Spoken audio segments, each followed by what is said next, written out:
Hi, Misha here, and this is kind of an intermediate black box. Thought I could give a little information and just reiterate a few things. I am working on a follow-up video to the one I published basically the day after Thanksgiving, but in the interim, I thought this might be helpful. Who am I, and why should you listen to me? Why do my opinions on this stuff matter? I am no one, and my opinions don't matter, so you shouldn't listen to me. Thank you for coming to my TED Talk. Goodbye. Okay, that's mostly serious. I'm not anyone important or special, and my opinions are, like your opinions, just opinions. But I thought I would recap my background just a little bit, so you know where I'm coming from, and you can maybe judge more accurately, yay or nay, if you wouldn't listen to me. And if you don't, that is totally cool, because opinions are obviously that. We all have them. And I wanted to give a shout out to those who said things to the effect of, hey, I love you, but I disagree. You know, right back at you. No problems at all. Appreciate your support, and we might disagree, and that's cool. And I might be swayed to your side, you might be swayed to mine, because I don't like closed minds. You know, the nice thing about a mind, keep it open, because there's always new things coming out. So if I'm wrong, which I am and can be, I will fully admit that. Eventually. Coffee again. It's not Black Rifle coffee, which I'd actually never heard of before the last video. It is, I don't know what kind of coffee. My wife bought me a Keurig machine so I can make coffee, which most of you know I'm blind. So using a regular coffee maker is fine, but this is a lot easier and faster for me. I actually didn't even really drink coffee before I got married years ago, but something about running a business and having a family will make you need extra energy. Can't imagine why. Anyway, moving into it. Who am I? Okay, well, you know me. Hi, Misha. Yeah, I was born in relatively rural Arkansas, in the Ozark Mountains, as it were. I was born blind, yes, pretty much completely. Glaucoma, for what it's worth. I did go to regular public school, which was, well, you can imagine public school in the 1980s in rural Arkansas if you have a disability. So it was a bit of a proving ground. I went through and graduated second in my class, which has absolutely no bearing on anything, but I did graduate high school, normal. I didn't go to special ed or anything like that. I didn't go to the school for the blind. Why, you'd have to ask my parents. Went to college and went in studying history. I've always had a love of history. That's just kind of my thing. I love history. In fact, when the History Channel finally kind of came around in the 90s, I was thrilled. While there, my first term in university, I took basically an Intro to Poli-Sci course, which is just so happens was taught by the chair of the department. And after that course and the way I interacted in it, i.e., I had that course at the end of the day on Monday, Wednesday, Fridays, and more than a few times on the Friday afternoon courses, I'd take a few shots of whiskey before hitting up the course just to make things extra fun. And the funny thing is, the professor knew it, and he actually called on me more during those days, and it was good times. Anyway, he asked if I would consider switching majors to poli-sci. I said, no, I really like history, but I would consider a double major, especially since I could arrange some of the courses to count as credit towards both degrees. So that's what I did. I also picked up a minor in law. At this time, a lot of people in my life thought I would go to law school. That was just kind of the course I'd been on. In fact, I'd already had lunch meetings with a few lawyers, including one attorney here at the time that was totally blind as well. Originally met him because he had a guide dog. And that was when I was trying to decide if I wanted to get a guide dog or not in the 1990s. Anywho, did that. and picked up the law, and graduated a little early just because I took summer courses. I figured I didn't like to move back and forth. I originally had moved out of home when I was 16, and then I went to college when I was 18. But I'm on good terms with my parents. It's not that. It's just I was ready to get out and live my life. So I took summer courses. I already lived in the town where I went to university, so why not? You know, I was already paying rent, and I didn't want to break a rent and have to move around. Plus, there were a few cute girls that were taking summer course classes, too. I'm sure that had no impact on my decision at all. After that, I took a semester off to do my own things, kind of visit family a bit and do a little work and figure out what I wanted to do. And then I signed up for graduate school. This would have been at the beginning of 2004. And I studied international relations, still in the poli-sci field. When I had been an undergrad, my interest had basically been, when it comes to history, the antebellum South and the Civil War period, and pretty much the impact that made on America on all fronts, and of course how that led into World War I and people like Woodrow Wilson and so on and so forth.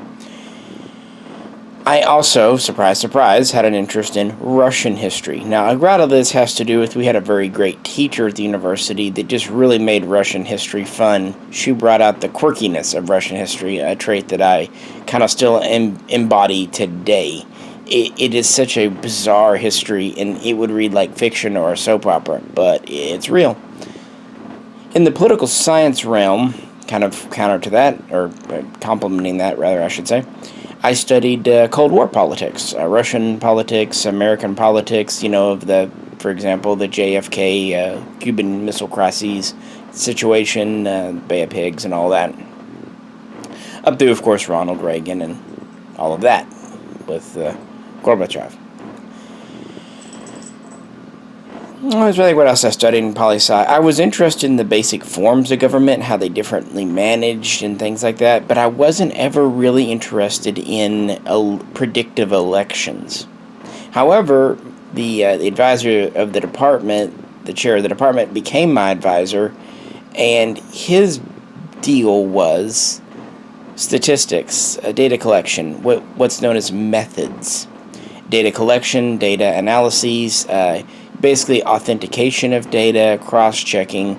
And so in grad school, I was an intern and an assistant on a few of those projects, as well as, meeting a few of the local politicians, congressmen and senators, mostly going to D.C., but a few in the state, just hobnobbing around.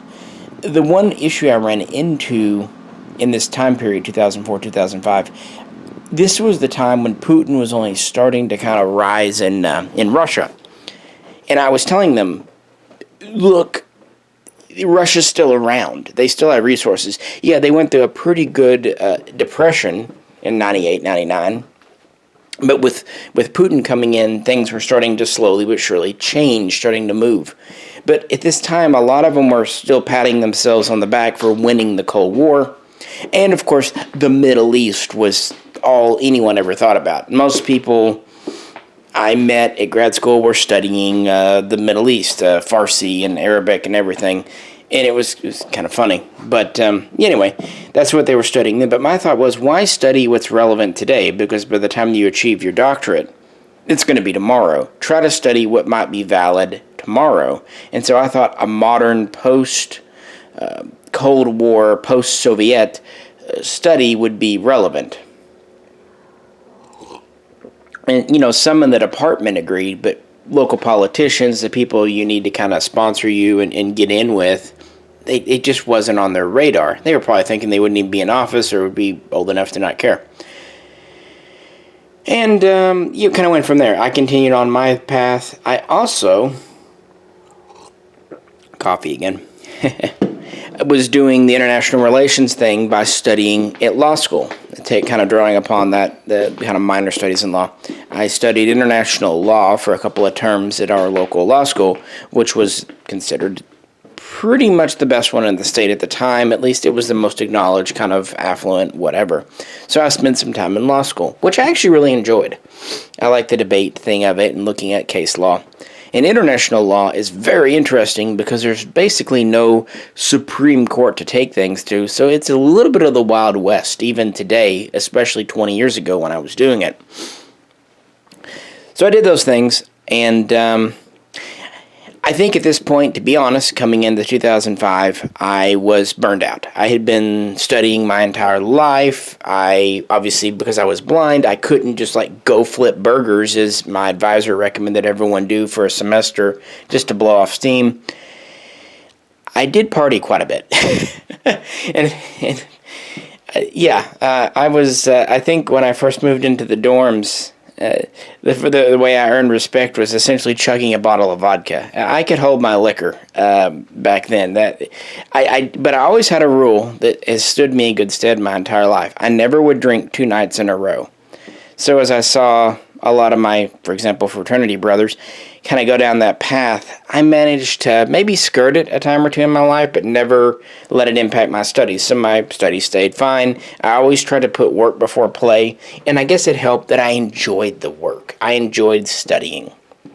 I enjoy asking questions and seeking out answers, and that's why, I wasn't terribly interested in it. I also found I had a little bit of a flair for economics and a bitter flair for numbers, again with my advisor being into methods. They didn't exactly excite me, but I had a decent knack for it. I'm not going to say I was gifted. I sure as hell wasn't. But I've always been more of a people, caring about what people think and feel over the raw numbers. But I at least had a grasp of it, which I want to be honest, grasping numbers when you're using things like Braille, it ain't easy. Think about if you couldn't see the numbers in front of you and you had to either feel it or go through audio cues. It is incredibly stressful. I was tired. I also think I saw that someone else aptly commented in the other video how the sausage was made, and at this time I was young enough to still be somewhat idealistic, not as idealistic as some, but it didn't go the way I wanted. So after a sleepless night, which tends to be how I make decisions, I just keep myself up all night worrying until I make a decision, and then it feels like a giant elephant's off my shoulders. I walked into my advisor's office at 7:30 in the morning and said, I'm going to Russia. And they all said I was nuts, which totally fair, completely fair, because blind people have no rights in Russia to begin with. Well, okay, they do, but you know what I mean. Blind foreigners have even fewer. It was a stupid idea. Absolutely stupid. And I did it, and it actually worked out. I don't know why. It's one of those things you look back at your youth, and you're like, why? And how did I manage to make it out? Anyway, so I first went to Russia at the end of 2004 and made several trips between then and 2007. And then in 2008, I moved there to be an ESL teacher, English second language, and stayed there. I was actually supposed to be there at least a year, but there were some issues with passports. This was when Putin and Bush, this is right before Obama took office, were arguing over missiles in Poland. So quite a few teachers and doctors and a few others from America found that their passports weren't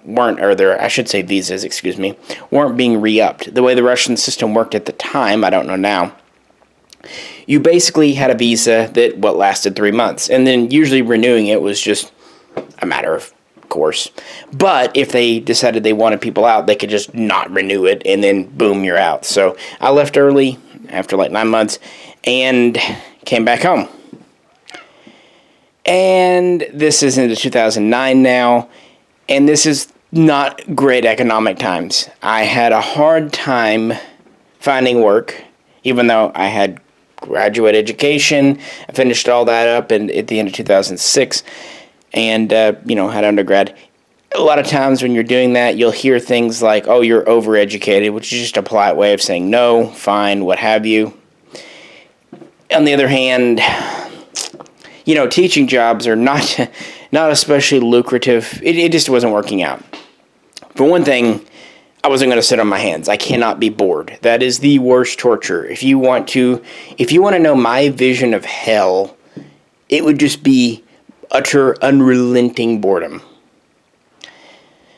So after months of trying, going to interviews and having pleasant things, even having a few interviewers try to provoke me, and then afterwards say, well, I just wanted to see if you had a chip on your shoulder, exact quote. Because they say, well, people with disabilities do. And I'm not saying I don't harbor things. I think anyone who has does. But no, it's like, we were just, testing you. And I even had a job that I really liked that I'd done in grad school that they wanted to hire me for. And they kept sending me updated emails. But the problem is their funding had been cut. So they'd say, we want you for the job, but we're still trying to find money in the budget. And eventually no one ever got hired for the position, which really sucked. But after a good year of this, and I had recently been married, I said, well, if no one else is going to hire me, I'll hire myself. And that's how I started the gun shop. I had been helping part-time, kind of before I went to Russia, and then after I had come back, at a friend's gun shop. So, yeah, mostly doing research, internet stuff, appraisal. I applied for my FFL at the end of 2009. I had a call from the ATF to set the interview up in early February 2010. She came in late February 2010, pretty polite and everything. No problems there, nice little agent. In fact, she's still one of my local agents that, kind of met up with about a year ago during an inspection. Anyway, I got my license in March of 2010. And actually, the first gun I ever bought on my own license, not the shop I'd recently worked at, was a Wiselight Sterling Mark 7 pistol. At that time, they'd only made like 12 of them for internal use. This was before the Century pistols came along more. But even then, these were a little different. And then I had already had a pretty good relationship with Century. Had a rep there from the other job. And so I called them up. We were excited. We ordered some stuff. And I've slowly but steadily grown the gun business since that time. In 2010, I met Jay when he actually bought a Romanian AES-10B off of me. He came down with his wife.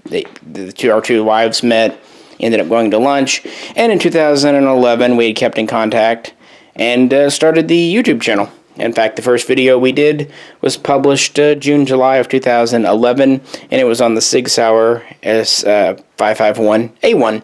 And the reason we did it is because we kept waiting for someone else to do a comprehensive video about it, and the only videos out were just like a couple of short 2-minute promos from Sig Sauer, which really didn't represent the gun very well.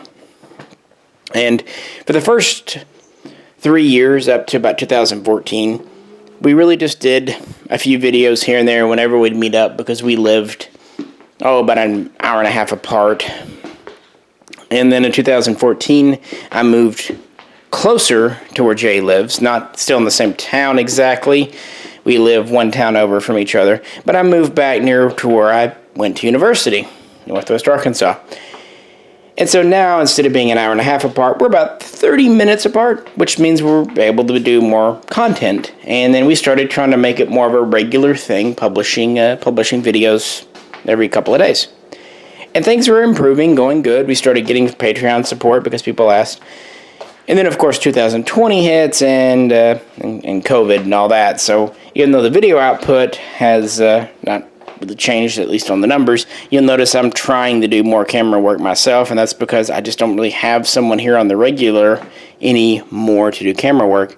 The guy who was doing a good chunk of, the first guy, I should say, who was doing more of a chunk of it, moved to Kansas City a couple of years ago. And then the second guy, he moved down to Austin, Texas, to be with his fiance. So, it wasn't like they quit for any particular reason. It's just, life moves on. That's how employees often work. And with the COVID situation, it means trying to find someone new right now is problematic. So hopefully things will get better soon. So that is essentially my background in as much of a nutshell as I can form it in. like I said, I have a little undergrad and stuff that matters and some graduate school stuff that matters, but I never did directly study like election results and things. I was more into international Russian spin stuff. I know that probably comes as a huge shock to you. But I also really did and still do have an interest in the law. Although I was never completed my JDoc. I never did that. I really considered it, but again, by that point, I was freaking burned out, guys. If I had it to do over, I don't know if I would have done it differently, but I wish circumstances had been different where I could have just taken, a manual labor job to clear my head for a year and then come back to school, which is, again, what they recommend. I just can't do that, and that's no one's fault, so, hey, you just make the best of things you can. Now, I don't want this to sound like it's just a, story. I'm a human being. I've had dark times in my life. In fact, there was 2006, 2007, extremely rough time in my life for reasons that aren't relevant here. But it hasn't been easy. I've had to learn to accept things and accept people and accept loss. And you have too. I'm not saying I'm alone in that. But I'm not saying I've lived any kind of a thing like a blessed life either. I have good parents, which is very helpful. But, sometimes it's just the chips don't fall very well. But as it pertains to firearms, I've been very lucky. I grew up shooting. Just because I was blind, it didn't mean that someone wasn't going to put a gun in my hand. My dad, when I was 3. And the first time I shot an M1 Garand, I was 6. And I did that. He had an SP1 that I grew up with. And I shot for a bit, but then about 12, 13, 14, that time period, I discovered girls, and then I discovered beer. Did the teenage thing. So I really didn't touch guns for a few years. It wasn't until I was about 19 and in college that I fell back into guns. And that's because I've been looking for a hobby. I did model building for a bit, which, if you watch this channel, that shouldn't surprise you. And I also did swords for a bit when I was a teenager, which I don't really do anymore, but it seems like Jay has picked up that mantle now, which is great. They are rewarding and interesting. I just can't afford to fund guns, models, and swords. And, I did that, and I didn't hide what I did. Everyone knew I did gun stuff. In fact, we had put out a couple of videos on the local, the CAT, the cable access television, and did some other, goofy stuff.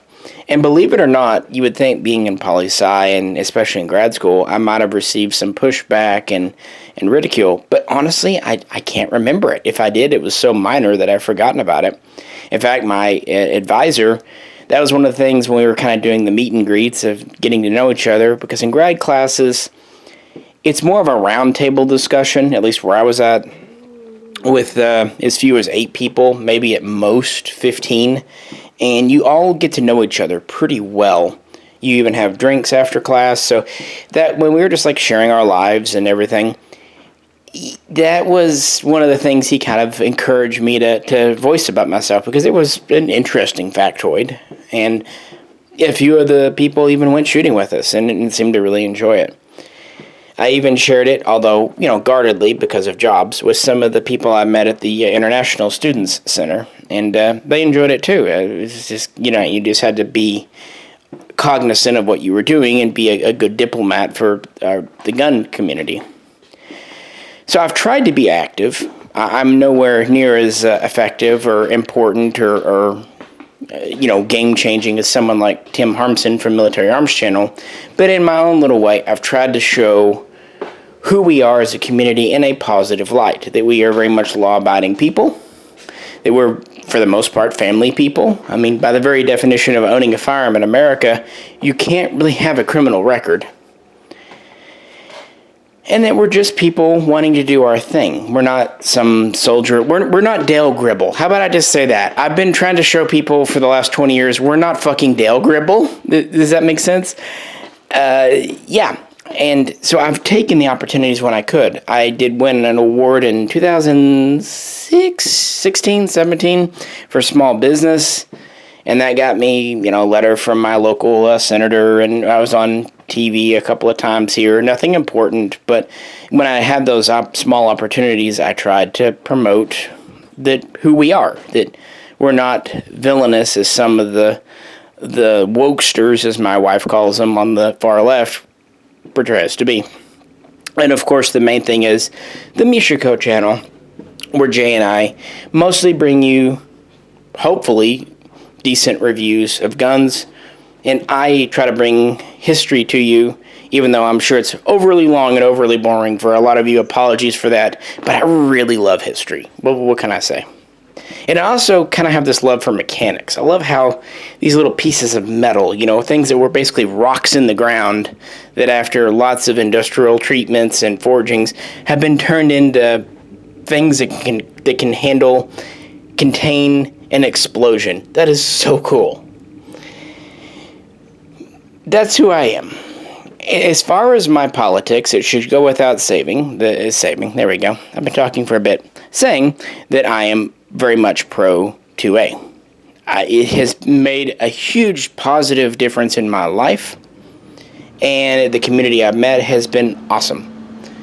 Have I met a few wackos? Sure. Show me one community there hasn't been a few of those in.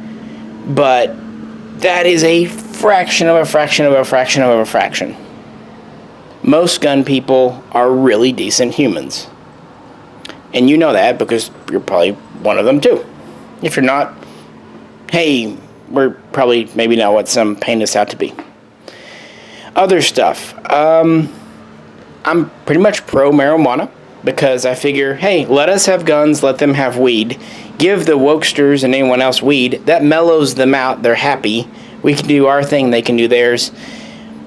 I've never seen a problem with it. Oh, one other thing to point out. My background with my family. My father owns a newspaper. He used to work for the governor here in Arkansas back in the day. And then he's always been in the reporting business. But he got partial ownership of a newspaper in the 70s and then full ownership in the 80s. So I grew up with that kind of journalistic background. So if I seem maybe a little critical of news things or skeptical, that's his influence on me to say, look, the news should just report the news. He had no problem with op-eds, editorials, but he always wanted those clearly marked as opinion pieces. So, again, I have nothing against opinion pieces, and sometimes they're vital to kind of help analyze the data. But, I just wanted to give credit to my father there. And when I say that, I don't want to get into this too much, but I was adopted. So when I say father, I don't mean necessarily my biological father, who I also have good terms with now, but he was actually a mechanic. So it gets a little confusing. Anyone who's been adopted, you know how it goes. But, my family are all good people. Half of them are Mormon. They're LDS. That's my biological father's side, which I have a lot of brothers. Not surprising, LDS. And then my other side, my adopted side, they're Methodist. So it's kind of always between two worlds, and as a kid trying to make both sides happy, and as an adult have a kind of a balanced perspective between those two, still admittedly Christian religions. If you want, I can talk a little bit more about growing up in a newspaper, which is where I worked part-time as a kid. But I'm trying to make this as concise as I can. What else? Yeah, I have no problem with marijuana. Obviously, I have no problem with drinking, but I definitely think alcohol is potentially more dangerous than marijuana, just based on what we see. I have no issue with gay marriage. Never have, never will. If you do, I don't get it. On a personal level, I guess I could. On a religious level, but on a government level, I don't think the government has that authority to designate who can marry who, as long as both are consenting adults. Personal opinion there. If you disagree, whatever. But I'm wary of giving government too much authority, too much power. And obviously, I believe in small, efficient government. Unfortunately, in 2020, That's a pipe dream, and we both know it. It was a thing decades ago in this country, a century ago, but yeah, government's going to be big now. It's big business. It's people are employed. It doesn't mean I have to like it, though. You know what I mean? So anytime there's a chance to make government more efficient, I'm all for it. I'm also, in a weird way, pro-military, but I'm not pro-war. I'm actually not anti-war, but I think wars should be very carefully thought out before entered into, because they cost lives, American and foreign. But I'm also pro-military. Again, if you know me at all from either channel, that shouldn't surprise you. I have a great deal of respect for those who risk life and limb to defend this country. I know that's not everyone. I know people will point out some people, but hey, that's just my opinion. I respect them because that's not something I could do. Being disabled, and who knows, even if I could see what I've served, I don't know. But respect's due, a lot of them. In fact, the guy who's coming tomorrow from the pharmacy to bring my months of prescriptions, he was a Iraq veteran, and much respect and cred to him for doing that. And a lot of my sales reps at various gun companies in the last 10 years have been Afghanistan and Iraq veterans. So that's just, my taste. Now, the upper echelons, where the politicking goes on, that's a different story. So I guess I'm more of a, middle officer and lower type thing, and, enlisted and all that. But no, you won't really hear me say much about the military. I'm also pretty pro-police. Now, hear me out. Here in Arkansas, and I was having this discussion with Small Arms Solutions last week too about Texas, our police are generally pretty well regarded, well respected. My brother was in law enforcement for over 30 years, nearly 35 years. It was always his calling. He tried a few other jobs, he sucked at them, but as a police officer, that was just his job. So because of that, I knew police growing up, and I knew a lot of friends from high school that went into being police. They're not bad people. In fact, a lot of them sincerely do go into the job because they want to be helpful to their community. They are civic-minded. Now, that said, I can think of at least 3 from my local hometown over the years that obtained the job because they were power-hungry. They wanted that authoritarianism. And you know what happened to them? They all got let go from the police department as quick as possible because other police can often recognize a bad apple. And so they booted them out of the job as quick as they could. But that's here. That's in the relatively rural South. I do recognize that in urban areas where hiring practices and people getting the jobs may be different, things could be different. And I'm going to stop there because I don't live there. And so I don't want to pass judgment on a situation that I am not directly exposed to.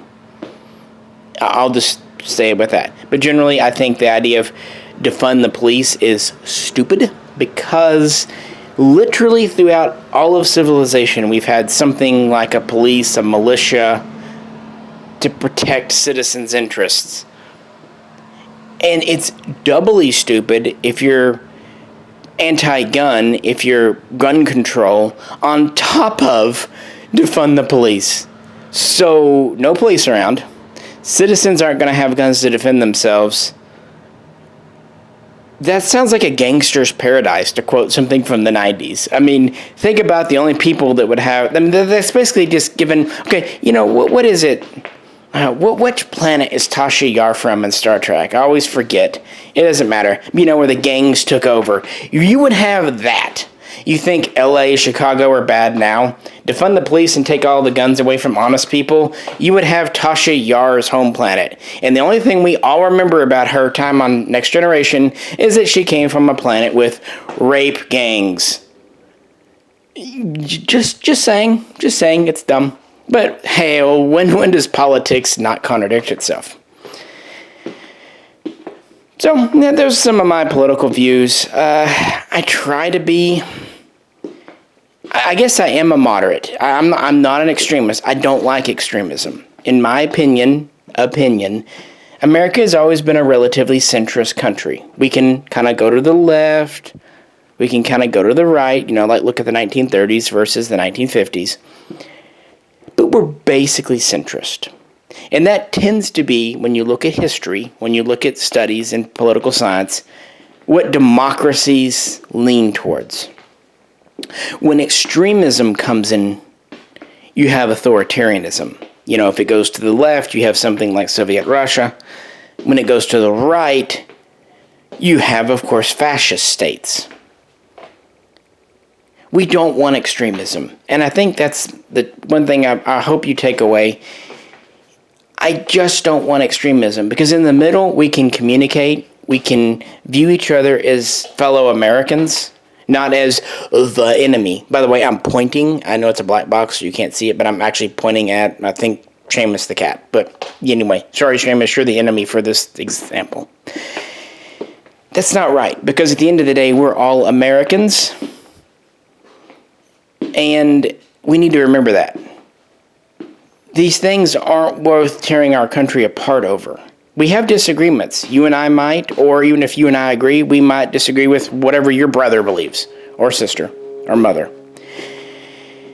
That's okay. That's the point of democracy, because disagreement can lead to discourse, and discourse can lead to change, either of opinion or policy. And this is good, because in a democracy, the people rule. And this is what really disturbs me, and why I put out the video last week. I don't want to see this country toppled. I really do love this country. I think it's amazing that we're the oldest functional, continuous democracy on the planet, and one of the oldest in history, and that for over 230 years, for every 4 years, despite things like the Civil War, World War II, the race riots and everything, and the Vietnam War in the 60s, we have had a presidential election. And in every instance, there's been a peaceful transition of power. No matter who you listen to about America's problems, and we have them, for sure, they can't take that remarkable achievement away from our country, our Constitution, our founding fathers. So at the root of it all, even more important than the First Amendment or the Second, which I hold exceptionally dear, elections are literally the bedrock of this country. That is the center of the United States of America. That's what took us from the chaos of the Articles of Confederation into the system we've enjoyed since 1789, when George Washington first took the oath of office. It has seen us through so much in history. Okay, America may be a young nation compared to some, only 200 and some odd years, but those 200 and some odd years have been very transformative. And again, we've kept the same government. Most nations, where they have monarchs or republics, they have flipped those over. They've lost power. I mean, the czars kept control of Russia for 300 years, especially the Romanov dynasty, and that's considered a remarkable feat in monarchy. Well, we're approaching that. If we can hang on another 70 years, we can beat the Romanovs' legacy. We want to do that, right? So in my closing message, I want to say, even if we disagree, that's cool. But let's all still be Americans about it. Let's all still realize we're in this together. And if I disagree with you, my opinions aren't because I'm being a contrarian or anything like that. It's because I am really worried about my country, guys. And I bet a lot of you are too. We might see the reasons differently, but we're all worried right now. And it has caused me a lot of sleepless nights and a lot of stress. And as I told my father, I said, I really do care about this damn place a lot more than I thought. I mean, I knew I cared. I mean, you can't really do poli-sci history and not care. But it really impacts me. So if you don't take anything else away, if you don't know anything else about me, please know at least that much. That I value honesty, integrity. I don't always live up to those values. That's the point of values. And I really do value our stable government here. And whatever else, I really want that to continue because America pretty much still leads the world. Problems and all. There's no more powerful nation on the planet than ours. Now, we might have some rivals like China, and Russia kind of wants to be, but we're still that. So if America goes one direction or another, too far left, too far right, and the government topples, it will affect the entire world. So there's no getting away from it. And I wouldn't want to. I'm an American. I was born here. I will die here. I have traveled. I've been to, of course, Russia, as I said. I've been to Mexico. Who hasn't? I've been throughout Europe. Haven't really done much traveling in Asia, aside from, like, Russian parts of Asia, that area. But the world is interesting, and I enjoyed traveling a lot in my younger days. But as I get into my 40s, I know where I belong. I have a family that I love. And I want things to continue. So with that, I'll let you go. I hope that maybe gave you a feeling of who I am as a human more, because I'm the one putting videos out here. You might be too, and if you do put, you know how it is, you're putting your opinion out for everyone else to scrutinize and examine. When you don't do that, you can kind of hide behind the anonymity. And it's my choice to do this. I'm not saying otherwise. No one forced me to. So I'm the dumbass that put myself out here for ridicule. So I'm fine with it. I have a pretty thick skin. It really doesn't bother me. Again, growing up in rural Arkansas in public schools with a disability, that'll teach you how to take your lumps. And if that didn't, living in Russia for a couple of years on and off, where I basically had no rights, and people don't... You have to earn respect if you have a disability there. You don't automatically get anything. Like I said, I haven't lived a cushy life. Is it the hardest in the world? Of course not. But yeah. So don't worry about hurting my feelings. That's not what I'm worried about. That doesn't worry me at all. I'm just worried about the way things are going. And so that's why I'm going to be doing the follow-up video in a couple of days. I've tried to take notes. I've looked at links people have sent me. I've tried to analyze it dispassionately. Probably am going to succeed not at all and fail spectacularly, but I have put effort into it because I do care not only about this, but you guys. I don't know, I guess I want a community here to get along, even if we disagree, just to still stay cordial and all that good stuff. So with that, this is Misha. For now, I'll let you go, but I'll be back very soon with another Blackbox. For what it's worth, I'm recording this on the night of December 1st, 2020. And I'll catch you very soon next time.